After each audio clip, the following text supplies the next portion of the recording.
दोस्तों, ये जो कहानी सुनाने जा रहा हूँ ये अहंकार पर आधारित है। अभिमान और अहंकार जब चरम चोटी पर पहुँच जाते हैं तो देखो कैसे उनका अंत होता है। एक सेठ था, बड़ा ही धनवान, अनंत पैसे वाला, और भंडार था मुद्रा का उसके पास। उसके मन में एक ही इच्छा थी कि वो किसी तरीके से एस्ट्रोलॉजी का ज्ञान प्राप्त कर सके। समय बीता, उसे एक महान पंडित के दर्शन हुए। पंडित जी ने कहा, मैं आपको एस्ट्रोलॉजी सिखाता हूँ, आप इतने बड़े विद्वान बनेंगे कि जैसा कोई नहीं होगा। सेठ का महल जो बहुत बड़ा विशाल था, उस महल में कई दरवाजे थे। धीरे धीरे करके पंडित जी ने उसको एस्ट्रोलॉजी सिखानी शुरू की और समय ऐसा आया कि वो बड़े विद्वान बन गए। अब धीरे धीरे करके उनको अहंकार होने लगा कि मेरे से ज़्यादा ज्ञान किसी को है ही नहीं। उसने पंडित जी को बुलाया और उनसे पूछा, पंडित जी मुझे ये बताओ कि मेरी मृत्यु कब होगी। तो पंडित जी बोले, ये मैं नहीं बता सकता, क्योंकि किसी भी व्यक्ति को इतना ज्ञान नहीं हो सकता कि वो मृत्यु को आभास कर सके, मृत्यु को पहचान सके।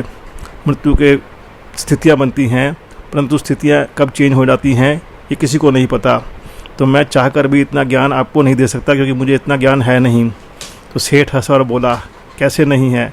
अच्छा चलो मुझे मत बताओ मेरी मृत्यु कैसे होगी, ये बताओ आपकी मृत्यु कैसे होगी। तो पंडित जी बोले, मुझे कुछ ज्ञान नहीं है, हाँ मुझे इतना ज्ञान है कि मेरे कुछ वर्ष बाकी हैं। तो सेठ हंसा और बोला, देखो मुझे ज्ञान है, मैं आपको बता सकता हूँ कि आपकी मृत्यु कैसे होगी। आपकी मृत्यु कल होगी, सुबह 7 बजे आपको फांसी पर लटका दिया जाएगा। यह सुनकर पंडित बड़ा हैरान हुआ। उसने कहा, ऐसा नहीं हो सकता, मेरे गणना के हिसाब से मेरी मृत्यु इतनी जल्दी नहीं है। तो सेठ ने कहा, मेरी गणना आपसे अच्छी है, देखना ऐसा ही होगा। अगले दिन सेठ ने अपने सेवकों को आदेश दिया, इस पंडित को ले जाकर उस पेड़ पर टांग दिया जाए, ताकि उसको विश्वास था कि कोई भी ज्ञानी मेरे से ज़्यादा ज्ञानवान ना हो सके। तो सेठ की बात का पालन करके सेवकों ने उस पंडित को पेड़ पर टांग दिया और 7 बजे जैसे उसने कहा था, पंडित जी की मृत्यु हो गई। अब उसका घमंड अत्यंत सीमा पर था और उसने मान लिया कि मेरे से बड़ा विद्वान कोई नहीं है। धीरे धीरे समय बीतने लगा, लोग उससे पूछते, वो बताता और पूरी हो जाती। ऐसा करते करते कई वर्ष बीत गए। तभी एक बालक पंडित जी का जो था वो धीरे धीरे करके बड़ा होने लगा। जब बड़ा हुआ तो उसे चला पता मेरे पिता के साथ सेठ ने ऐसा किया है। उसने ठान लिया कि मैं सेठ का अहंकार तोड़ूंगा। उसने विद्या प्राप्त की और सेठ के पास पहुंच गया और बोला, अज्ञानी सेठ, तुझे कुछ भी ज्ञान नहीं है।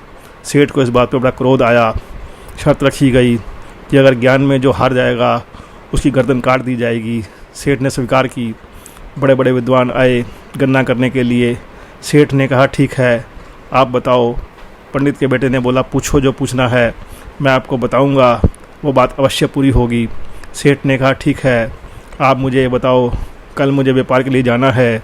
मेरे घर में, मेरे महल में 12 द्वार हैं, मैं किस द्वार से बाहर जाऊंगा? अगर तुम सही बता पाए तो ठीक है, नहीं तो तुम्हारी मृत्यु निश्चित है। इस बात को सुनकर पंडित के बेटे ने कहा, ठीक है, मैं आपको बताता हूँ, परंतु मेरी बात आप मानोगे नहीं। मैं लिख कर रखूँगा, वापस आने पर आप पता लगाना कि वो सही है गलत है। अगर वो सही होगी तो आपको प्राण गंवाने पड़ेंगे। सेठ प्रसन्न हुआ, क्योंकि उसके मन में चाल थी। वो जानता था कि जो मैं सोच रहा हूँ ये सोच ही नहीं पाएगा, इसको इतना ज्ञान हो ही नहीं सकता, क्योंकि वो छल का सहारा ले रहा था। पंडित के लड़के ने उसको लिखा और पर्ची को थमा दिया, तिजोरी में डाल दिया गया। अब सेठ ने क्या किया, 9 और 10 द्वार के बीच में दीवार तुड़वाई, नया द्वार बनवाया रातों रात, और सुबह व्यापार के लिए उस पर निकल पड़ा। वापस आने पर उसको बड़ा अभिमान था, गर्व था कि मैं जीत गया होऊंगा, और पंडित का बेटा ये विद्वान समझता है, इसकी मृत्यु निश्चित है। वापस आया तो पत्र खोला गया। पत्र पर लिखा था, सेठ तू अभिमानी है, तू घमंडी है, तू चाहता है समय को अपने हिसाब से चला ले, पर चला नहीं पाएगा, क्योंकि तेरे मन में ये है कि 12 द्वारों में से मैं एक द्वार का नाम लिखूंगा।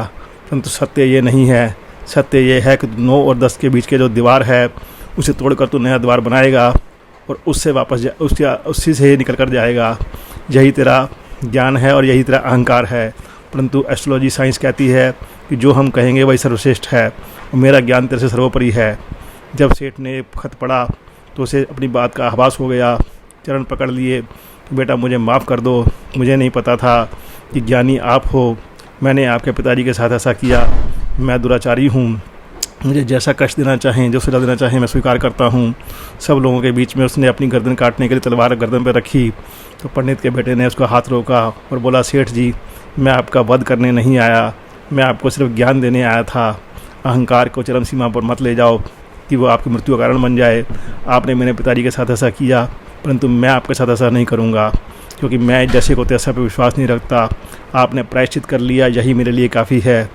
उसके बाद सेठ नरम दिल हो गया और दयावान हो गया। अहंकार का उसके पास से अंत हो चुका था और जीवन बड़े प्यार से व्यतीत करने लगा।